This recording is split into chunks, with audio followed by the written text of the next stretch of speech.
hidhaati karaa isaa deemnaan milkooytee dhugatti arustonni arra hedduudhaan tolti maasha Allah ja'a ijoolleen barni ifti warreettan as jirtanis yaadu barti dhaamsa kiyya kana gurraan dhagayaati ustaazaaf barataan nu ijoolleen dhiiraati yoo fuudhuu barbaanne ni laallanna jaartii tan qaraatee beektu quraana rabbiiti isiin quraana baratte yoo taates dullatti naanni kaa godha taatee jaarsasiiti akkam jetta gaggeessaa dubbitan irratti.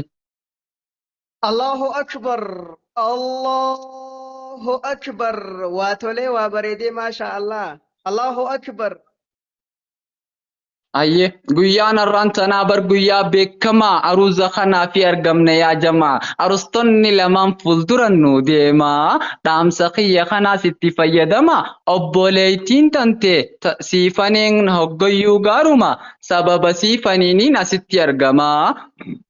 Isiidhaatu arra bar asin nu waama sababa siifaniiniin arra asitti argama isiidhaatu arra bar asin nu waama ispoonsara taatee cuftee waan hundumaa yaa siifanee qaali hedduu galatoomaa baabaa isaan kanaa mi'namuutu arka diinirra guddisee waliif godhani kaa ustaaz Jamal Hamzaa ja'iyaami sheekha yaa habiibii bara likkittiin si beeka dhuftee halau jettee ati qaba kakka jaalalti teessente onneetoo wala